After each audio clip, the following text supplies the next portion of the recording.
álcool falando, não é mais a pessoa, porque ela foi dominada por algo que não é bom, algo que faz com que ela se perca.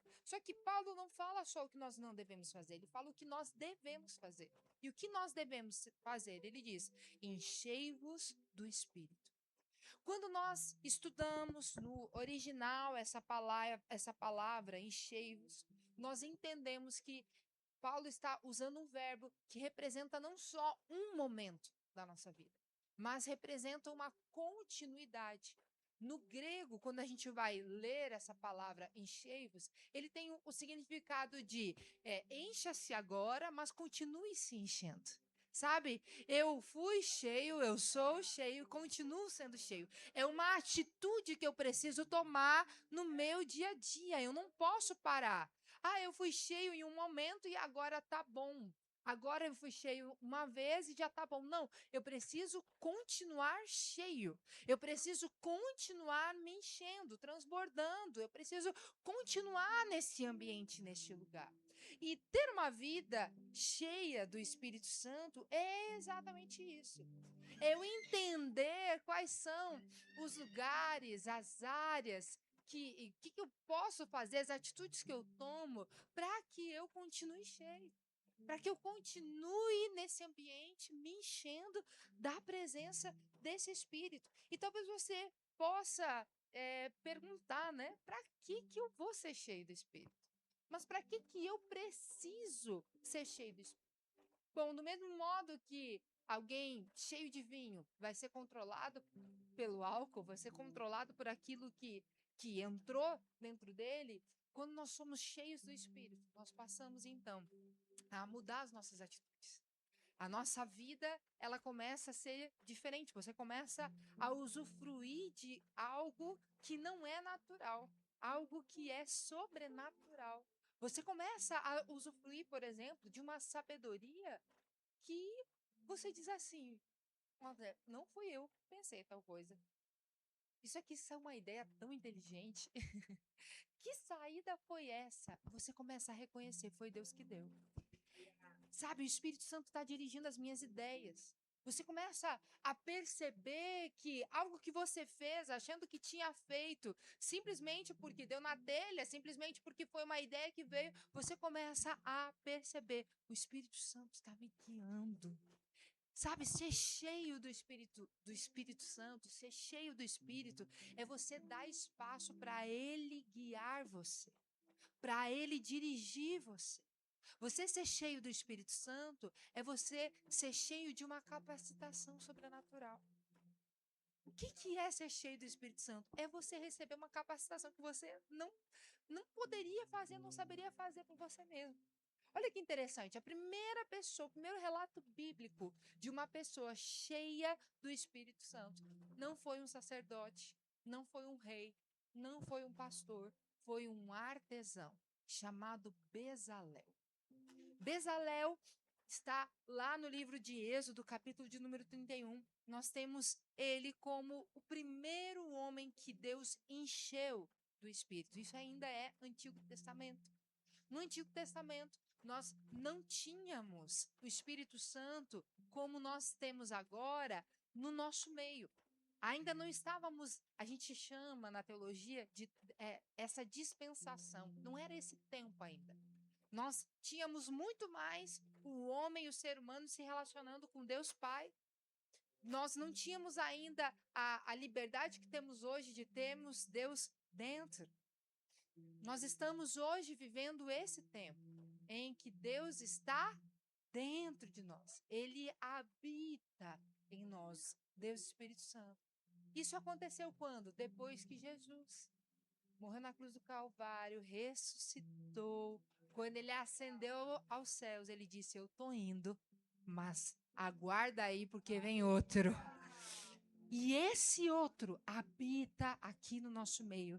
Ele habita dentro de nós. Que poderoso demais. Bezalel foi cheio do Espírito Santo. Sabe para quê?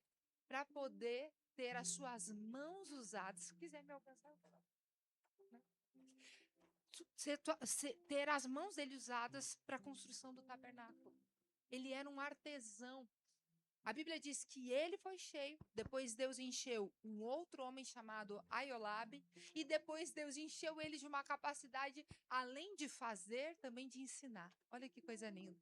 Eles não só faziam, mas também tinham a capacidade de ensinar. Eles estavam construindo coisas que eles nunca tinham visto. Hoje, se eu falar para você, olha, construa uma mesa, você já tem uma noção. Você pode nunca ter construído uma mesa na vida, mas você já imagina, eu vou pegar quatro estacas, vou botar uma base em cima e isso é uma mesa. Agora você imagina o tabernáculo. A construção do tabernáculo. O que é um tabernáculo? O que é isso? Arca da Aliança. Hã? Tinha as medidas, tinha toda a instrução, mas era algo que eles nunca tinham visto. Cheio de detalhes.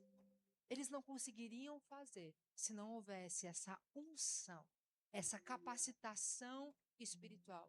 Por isso que eles foram cheios do Espírito Santo. Quando eu sou cheio do Espírito Santo, eu sou capaz de fazer coisas que normalmente eu não faria. Eu tenho a habilidade de falar coisas, de acessar coisas que normalmente eu não faria. Quantas vezes num atendimento pastoral eu percebo que o Senhor, ele desvenda algo, ele mostra algo que normalmente eu não saberia falar, eu não poderia falar. Ele lembra de uma história, ele lembra de um versículo, de uma palavra. O que é isso? Espírito Santo. Meu irmão, o Espírito Santo na nossa vida, ele é o nosso encorajador, ele é aquele que nos permite entender quando a gente está indo para um caminho errado. A gente brinca, né, que o crente não peca em paz. É ou não é? Que ele vai errar e o Espírito Santo tá ali. Ó, seu maluco, que caminho é esse que você tá indo? Faz isso não, volta para trás, muda o destino, muda a forma que você está fazendo. O Espírito Santo é esse nosso amigo que está em nós e que ele quer sim nos encher. Ele quer sim. Paulo, quando ele diz enchei-vos do Espírito Santo, ele não está dando uma sugestão. Ele está falando de algo que é um mandamento. Ele está falando no imperativo. Enchei-vos. Há uma necessidade para o cristão, há uma necessidade para mim e para você de sermos cheios do Espírito. Nós não precisamos e não podemos andar sozinhos. Nós precisamos dessa presença. Nós precisamos da ajuda desse Espírito. Sabe, o Espírito Santo é aquele que faz você olhar o que ninguém mais está vendo. Ele te faz olhar não só com os olhos naturais, mas também com os olhos espirituais. Ele te mostra o que ele quer fazer, você passa a crer naquilo, a acreditar, e você começa a profetizar. E quando vê, você está vivendo aquilo que parecia ser impossível. O Espírito Santo, ele nos usa no poder dele. Você já ouviu falar dos dons do Espírito? Nós temos nos dons do Espírito uma gama de formas do Espírito Santo nos usar. Palavra de conhecimento, quando a gente fala do passado, do presente. Palavra de sabedoria, quando a gente fala do futuro, junto com o conselho. Tem o dom da fé. Nós temos o dom da profecia, de interpretação de línguas, do falar em línguas, da profecia em línguas. Sabe, o dom da cura, o dom de milagres extraordinários. O que é isso? São pessoas comuns que resolveram viver uma vida fora do comum, sendo cheias do Espírito Santo. Isso não é só para o pastor, isso não é só para um voluntário, isso não é só, é para todo cristão que diz: Senhor, eu quero. Senhor, eu não quero viver uma vida, sabe, só para pagar boleto. Uma vida que eu acordo de manhã e penso: meu Deus, tem meu trabalho, tem isso, tem aquilo para fazer, vou levar meu filho na escola, vou fazer tal coisa. Não, Senhor, eu quero viver uma vida pautada no sobrenatural. E talvez você está aqui, você já foi essa pessoa cheia do Espírito Santo, já foi usado por Deus. Talvez você está aqui no culto e o Senhor está te incomodando. Você diz: meu Deus, eu tinha que orar para aquela pessoa, eu tinha que falar. Uma igreja saudável, ela tem isso. Ela tem pessoas se movendo no Espírito. Meu irmão, nós estamos no segundo mês da nossa igreja aqui. Estamos iniciando, caminhando. Mas no final do mês passado, início desse mês, O Espírito Santo falou com a gente no nosso devocional. Falem sobre a igreja ser guiada pelo meu Espírito. Falem sobre isso. Isso é fundamental. Nós estamos estabelecendo aqui fundamentos, bases. Meu irmão, nós queremos uma igreja cheia do Espírito Santo. E isso é você ser cheio do Espírito Santo. É você entender essa realidade e dizer, Senhor, por que não eu? Senhor, usa qualquer pessoa que se disponibilizar, que disser, Senhor, eu quero ser usado, eu quero estar nesse ambiente, Ele vai te usar. É tão lindo porque eu tenho certeza que você já teve a experiência de Deus falar diretamente com você. Teve ou não teve? Você abriu a Bíblia, Deus falou com você, você estava orando, Deus falou com você. Isso é lindo. Mas a Bíblia nos fala que por muitas vezes, mesmo Deus podendo falar diretamente com a gente, ele decide usar alguém para falar com a gente. Ele decide pegar alguém cheio do Espírito Santo, alguém cheio da presença dele e usar essa pessoa para falar com a gente. Sabe por quê? Porque Deus quer uma vida em comunidade. Deus, ele quer que a gente viva realmente junto. Tem coisas em mim, a última vez que eu ministrei, eu falei sobre isso. Tem coisas em mim que você precisa, tem coisas em você que eu preciso. E a gente vai trocando e a gente vai vivendo junto. É interessante porque o que Paulo está falando aqui, ele não está falando no singular, ele está falando no plural. Ele diz: não vos embriaguei com vinho, mas enchei-vos do Espírito Santo. Ele está falando para uma comunidade. Ele está falando para uma igreja. Ele está falando para um ambiente como esse que nós estamos aqui, de pessoas que querem a presença dele e que decidem não viver uma vida comum, mas de fato dizer, Senhor, eu sei. Bezalel foi cheio do Espírito Santo para ser um artesão. Ele foi cheio do Espírito num momento em que não eram todas as pessoas que eram cheias.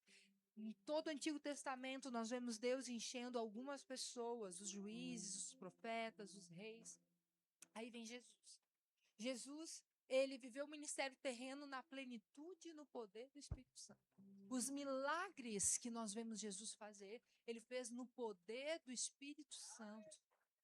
Porque Jesus, para estar aqui na terra, ele continuava sendo Deus, mas ele precisava ser também 100% homem.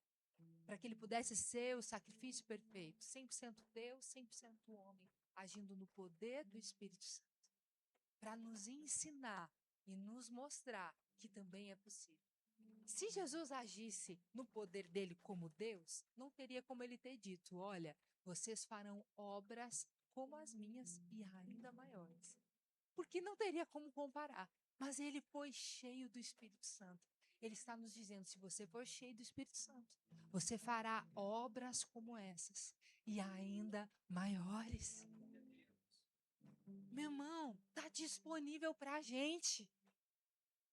Para todo cristão que disser, Senhor, eu quero esse relacionamento, eu quero essa vida, eu quero essa graça, Senhor, eu quero viver nesse poder, eu quero viver, sabe, nesse entendimento. Todo cristão que disser, eu quero, vai viver. Jesus, quando ele começou o ministério, ele tem um momento que ele está lá no templo e ele abre o rolo e ele diz, ele lê o que está escrito em Isaías, em Lucas 4,18, tem esse relato e ele diz: o Espírito do Senhor está sobre mim, pelo que me ungiu para evangelizar os pobres. Sabe, Jesus sabia, ele estava agindo nesse poder. Desde o nascimento de Jesus, a Maria já foi cheia do Espírito Santo, foi quando então Jesus foi concebido. Jesus foi cheio do Espírito também, conduzido à tentação, ele age no poder do Espírito. Lucas 4,14 diz: então Jesus, no poder do Espírito, regressou para Galiléia e a sua fama correu por toda a circunvizinhança. Todos os milagres também foram feitos através do Espírito Santo na sua vida, só que não para por aí, porque ele diz que isso aconteceria com a gente também. Em João 14, do 16 ao 17, Jesus diz o seguinte: e eu rogarei ao Pai, e ele vos dará outro consolador. Ele estava falando para os discípulos que ele iria a fim de que esteja para sempre convosco o Espírito da verdade, que o mundo não pode receber, porque não o vê e nem o conhece. Vós o conheceis, porque ele habita convosco e estará em vós. Que a gente precisa abrir o nosso coração para essa realidade. Sabe, Deus, ele não quer um monte de gente se enchendo de palavras, se enchendo de momentos agradáveis, que, sabe, vem ao culto e talvez se sente melhor quando sai. Isso é muito pouco. Ele realmente nos quer envolvidos com ele. O Senhor, ele realmente nos quer vivendo uma vida, sabe, junto com ele. O Espírito nos ensina, nos faz lembrar, nos faz testemunhar sobre Jesus.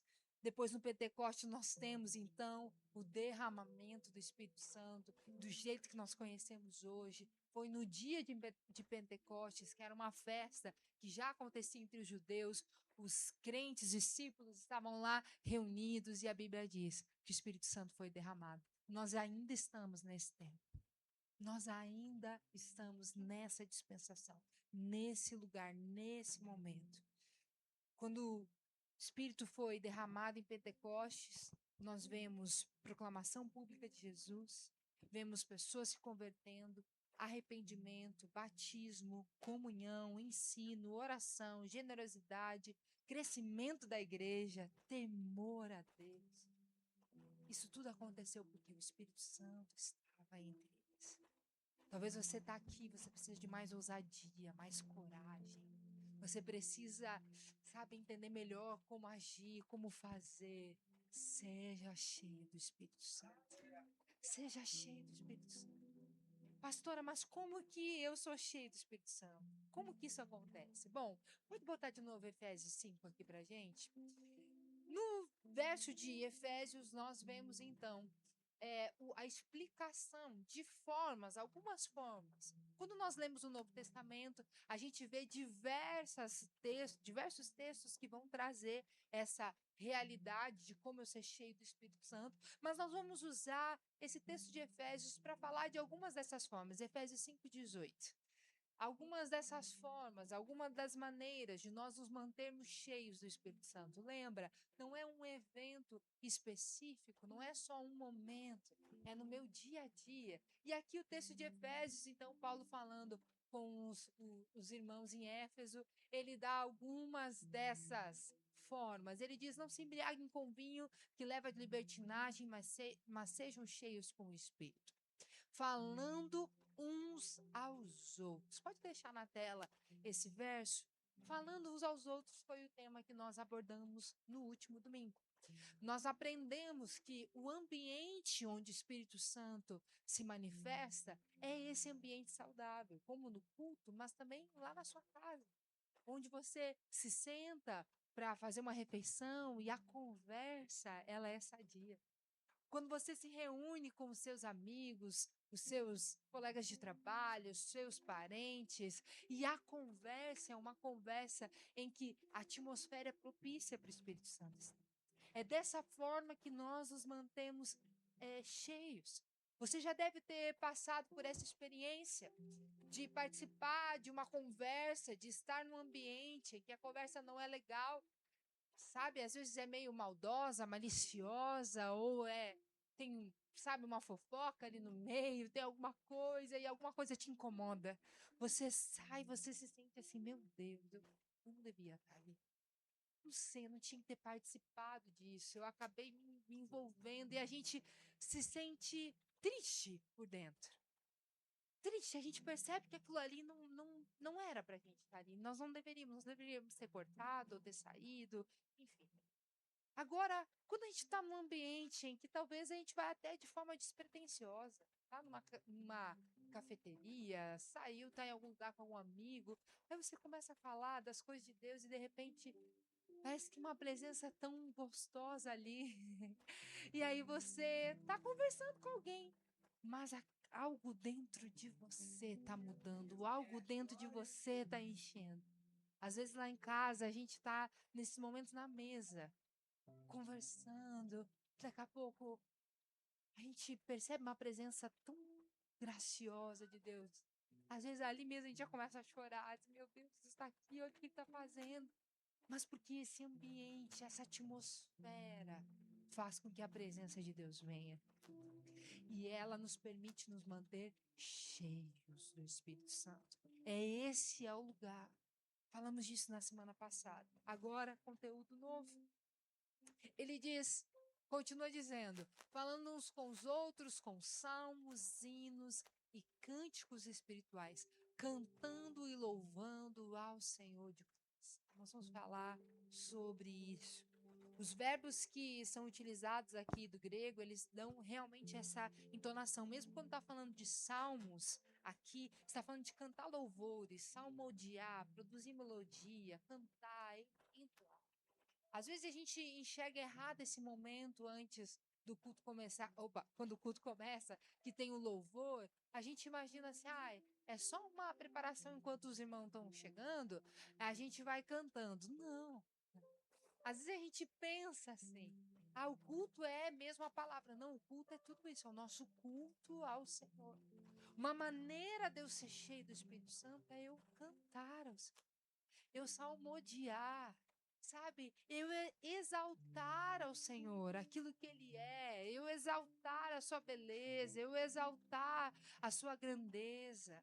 Isso, essa é uma forma também de nós nos mantermos cheios do Espírito Santo. É resultado de eu estar cheio, mas também é um motivo de eu continuar me enchendo. Aquilo que eu canto, aquilo que eu ouço, isso me faz sim estar mais perto da presença ou mais distante. Isso me faz sim estar mais junto da presença ou então me afastar dela. Essa é uma forma e nós devemos entender.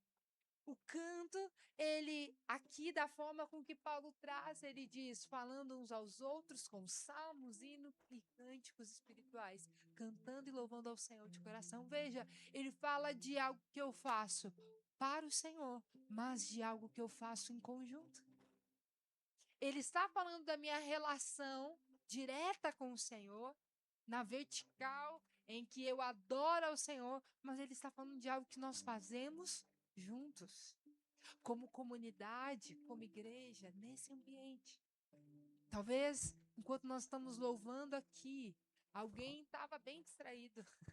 Alguém chegou aqui, talvez, veio ao culto, mas pensando em tantas coisas a resolver, e de repente nesse ambiente, onde nós estamos aqui adorando, declarando que Ele é grande, que Ele é santo, que Ele é poderoso, a pessoa vai se envolvendo nesse ambiente, ela começa a cantar também, ela começa a estar nesse mesmo espírito, e ela vai sendo cheia do Espírito Santo.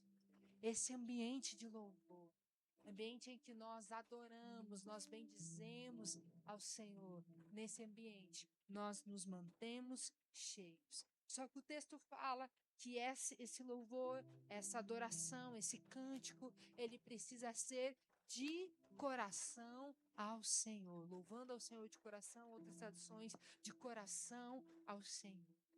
Precisa envolver a gente por inteiro, não apenas as nossas emoções, mas os nossos pensamentos, o nosso desejo, a nossa intenção, a nossa vontade.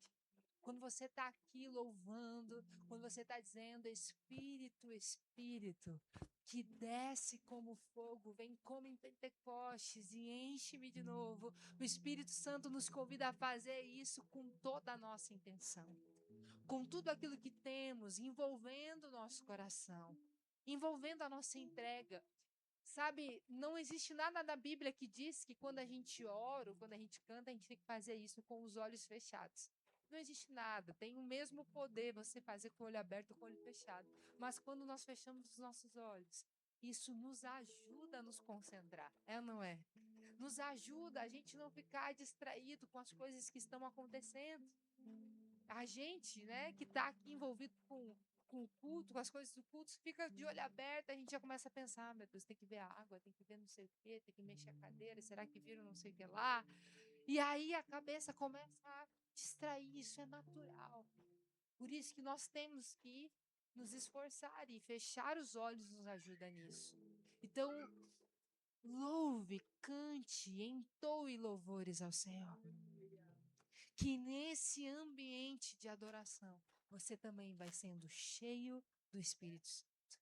Você vai ser tomado pelo Espírito Santo.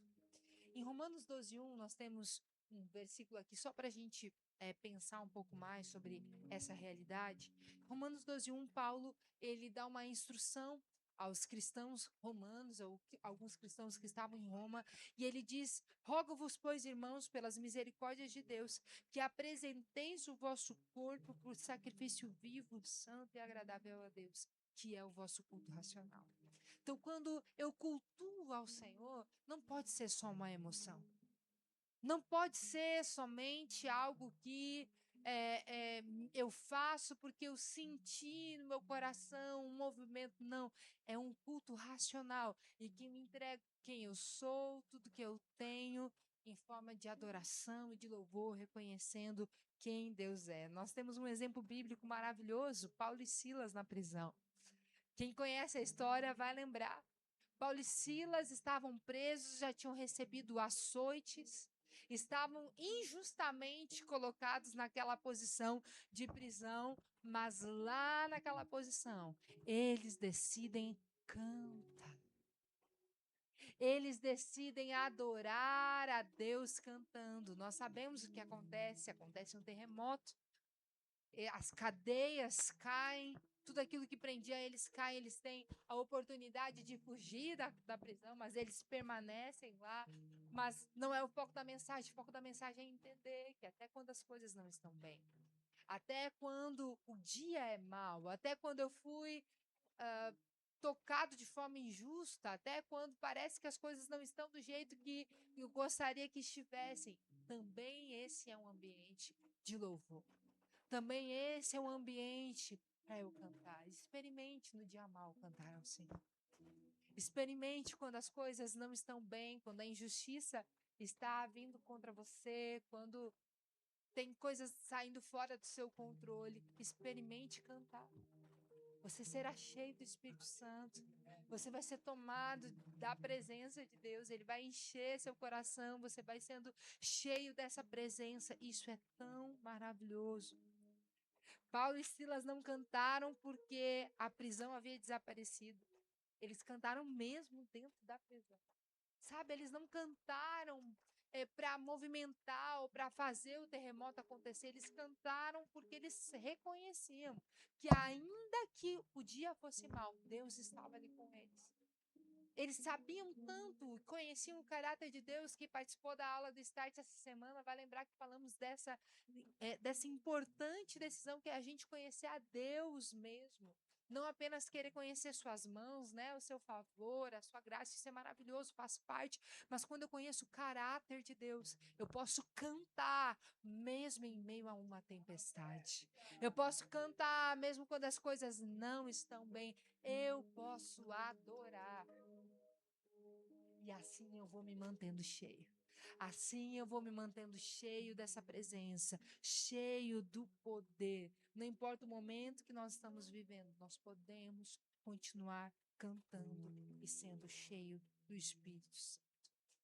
Terceiro ponto, primeiro falando entre vós, depois com salmos, cânticos, né, cantando ao Senhor, louvando ao Senhor de coração, pode passar.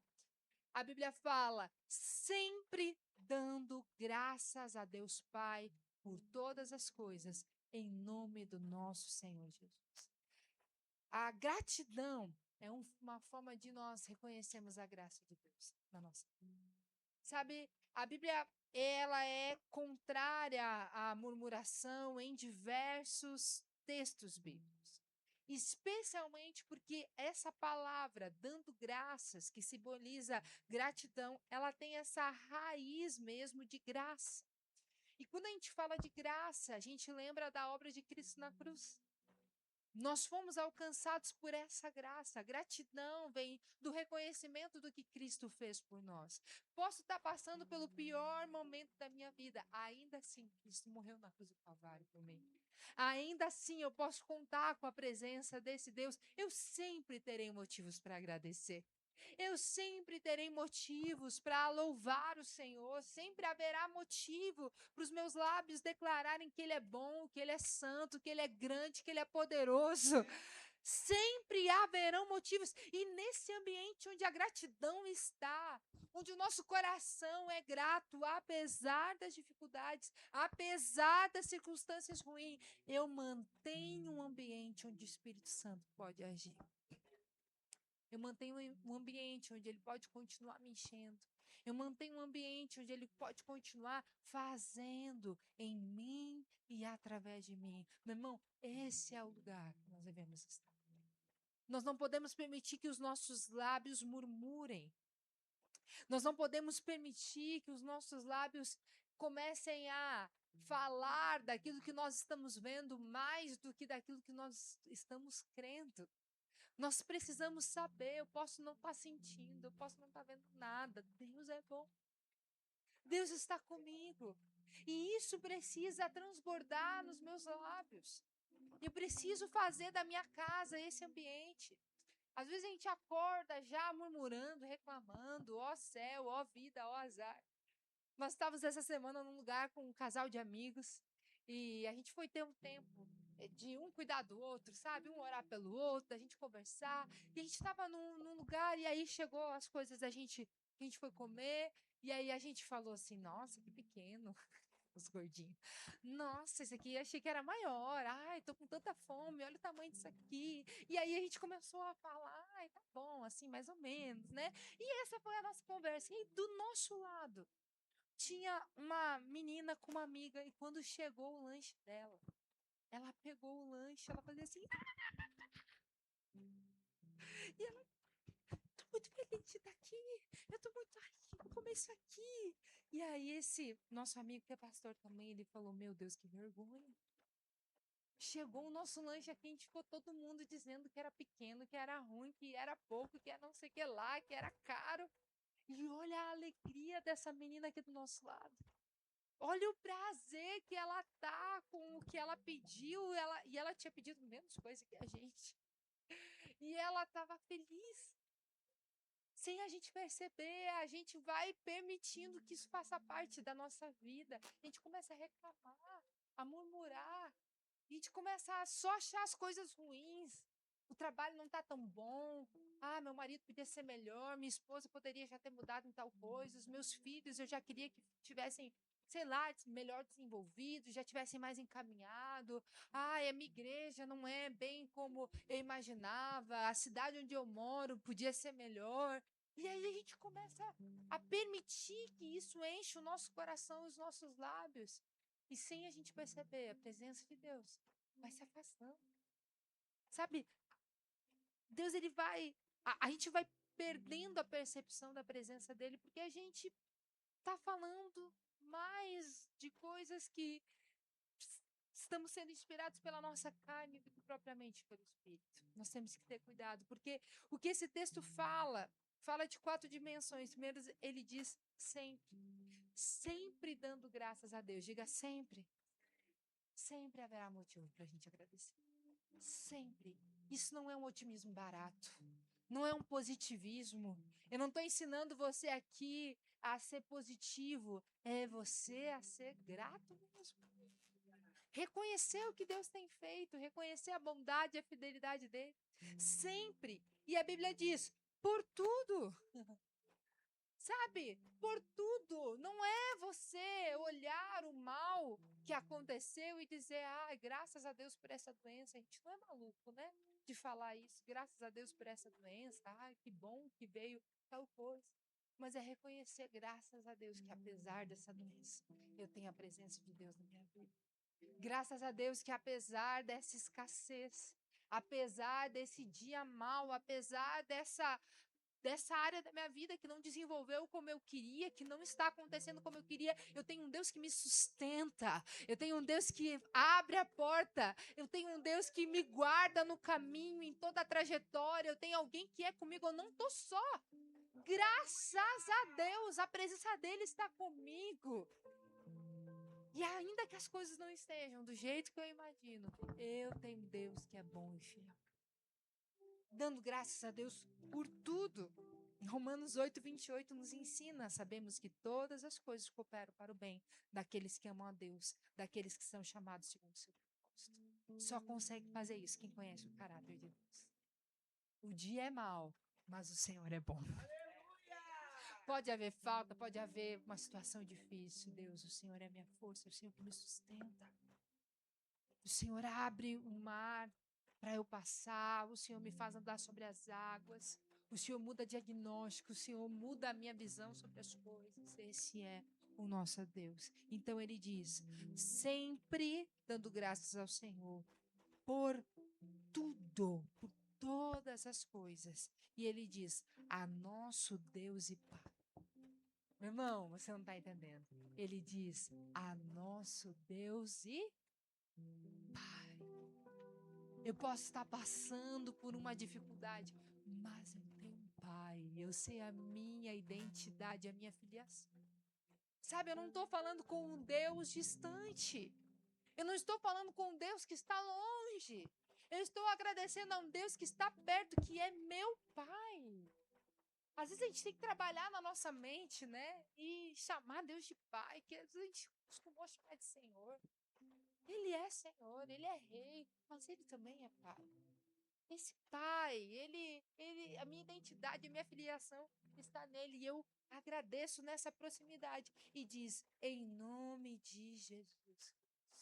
Sempre dando graças a Deus Pai por todas as coisas, em nome do nosso Senhor Jesus Cristo.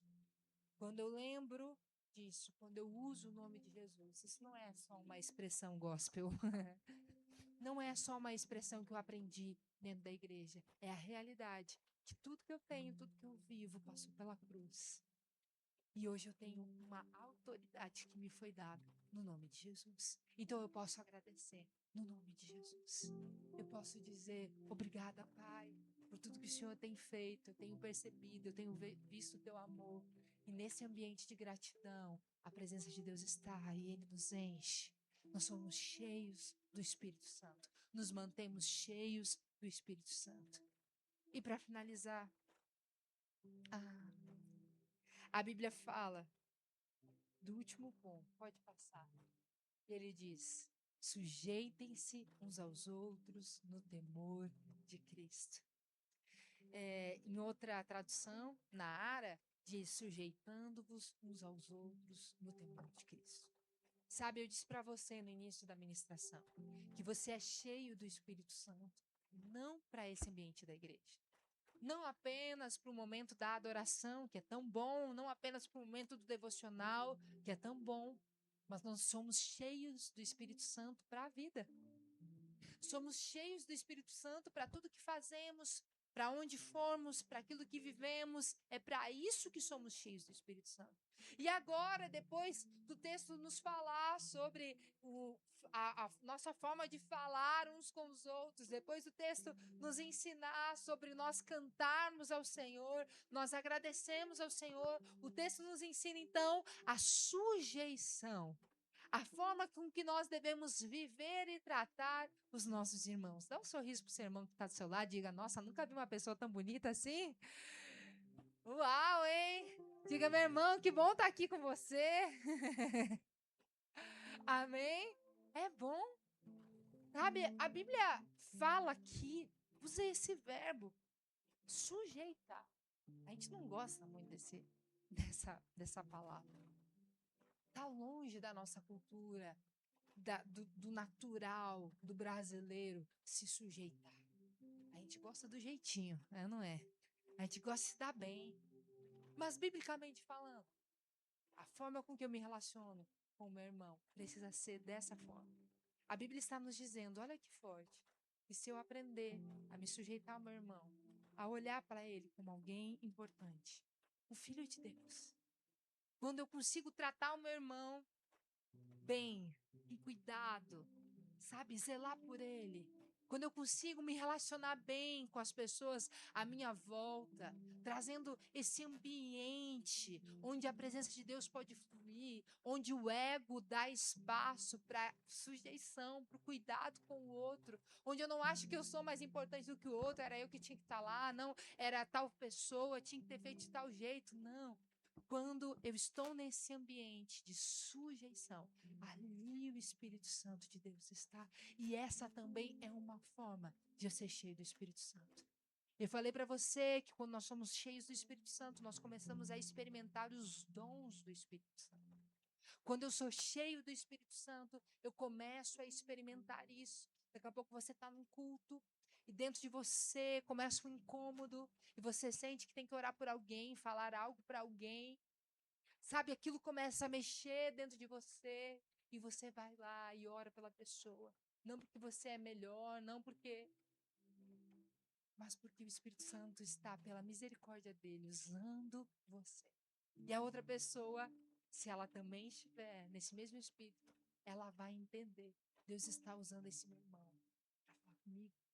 Não importa se eu sou uma pastora, não importa se eu tenho algum cargo eclesiástico, não importa, nós somos irmãos. Nós estamos aqui nesse mesmo ambiente, nós temos o mesmo Pai e estamos cheios do Espírito Santo. E é isso que nos faz, esse ambiente, é este lugar que nos faz viver, sabe, essa plenitude do Espírito.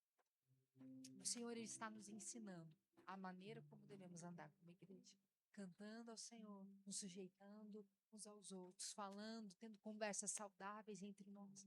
Meu irmão, nós temos que ser aqueles que quando a conversa não tá boa, vai dizer, olha só, vamos mudar de assunto? Isso aqui é um assunto que a gente tem que falar, não é um assunto que a gente tem que ficar falando aqui. Eu falo de coisas que não estão legais com quem pode resolver. Amém? Agora, quando passa a ser um colega, alguém que está do lado, ou que está embaixo de uma posição de organização, passa a ser fofoca. Então tem que cortar. Eu não posso estar no meio. Deixa eu entender, para que você está me falando tal coisa? Não, é para você ajudar a orar. Ô, meu irmão. Não, é para você só estar sabendo, né, que é uma coisa assim. Não, então fala com quem pode resolver. Quando nós fizermos isso, nós vamos proporcionando o ambiente onde o Espírito Santo de Deus está. Amém? Quero que você se coloque em pé. Sujeição não é inferioridade. Quando nós continuamos lendo o texto de Efésios, nós vamos encontrar Paulo falando então sobre a dinâmica familiar. Nós vamos ver Paulo dizendo para as esposas se submeterem aos maridos, os maridos amarem a esposa como Cristo amou a igreja. Sujeição não é inferioridade. Sujeição é uma condição que eu conheço tanto quem eu sou, que não há problema nenhum eu me colocar ao lado dos meus irmãos, eu caminhar junto aos meus irmãos. A Bíblia fala lá no livro de João, conta quando, João capítulo 13, quando Jesus ele lavou os pés dos seus discípulos. Jesus lava os pés dos seus discípulos e a Bíblia diz assim: sabendo este, falando de Jesus, que o Pai tudo confiara às suas mãos e que ele viera de Deus e voltava para Deus, levantou-se da ceia, tirou a vestimenta em cima e, tomando uma toalha, cingiu-se com ela. Sabendo quem ele é, ele se sujeitou e ele foi lavar os pés dos discípulos. E no final, no versículo de número 13, Jesus fala: vós me chamais o Mestre e o Senhor, e dizei bem, porque eu sou. Ora, se eu, sendo Senhor e Mestre, vos lavei os pés, também vós deveis lavar os pés uns dos outros, porque eu vos dei o exemplo, para que, como eu fiz, façais vós também. Esse é o lugar que nós precisamos gerar, sabe? Nos nossos GCs, nos nossos ministérios, aqui na igreja, esse ambiente, esse lugar, onde um ajuda o outro, onde um dá suporte para o outro, um ambiente onde o Espírito Santo de Deus está operando. Você pode ser cheio do Espírito Santo nessa manhã. É só você querer. É só você dizer: Espírito Santo, eu quero ser cheio de ti. Espírito Santo, eu quero ser cheio do teu poder, da tua graça, do teu favor. Eu quero receber mais de ti. Eu quero, eu reconheço que eu preciso. Feche seus olhos. A primeira coisa que a gente precisa fazer para receber qualquer coisa é reconhecer que a gente precisa. E reconhecer que a gente precisa é sinônimo de humildade. Então eu gostaria que você agora falasse com o Senhor, abrisse seu coração, falasse com Ele, dissesse para Ele que você reconhece que precisa. que você reconhece que necessita da presença dEle, que você reconhece que precisa ser cheio do Espírito Santo. Você pode orar e erguer as suas mãos como quem recebe.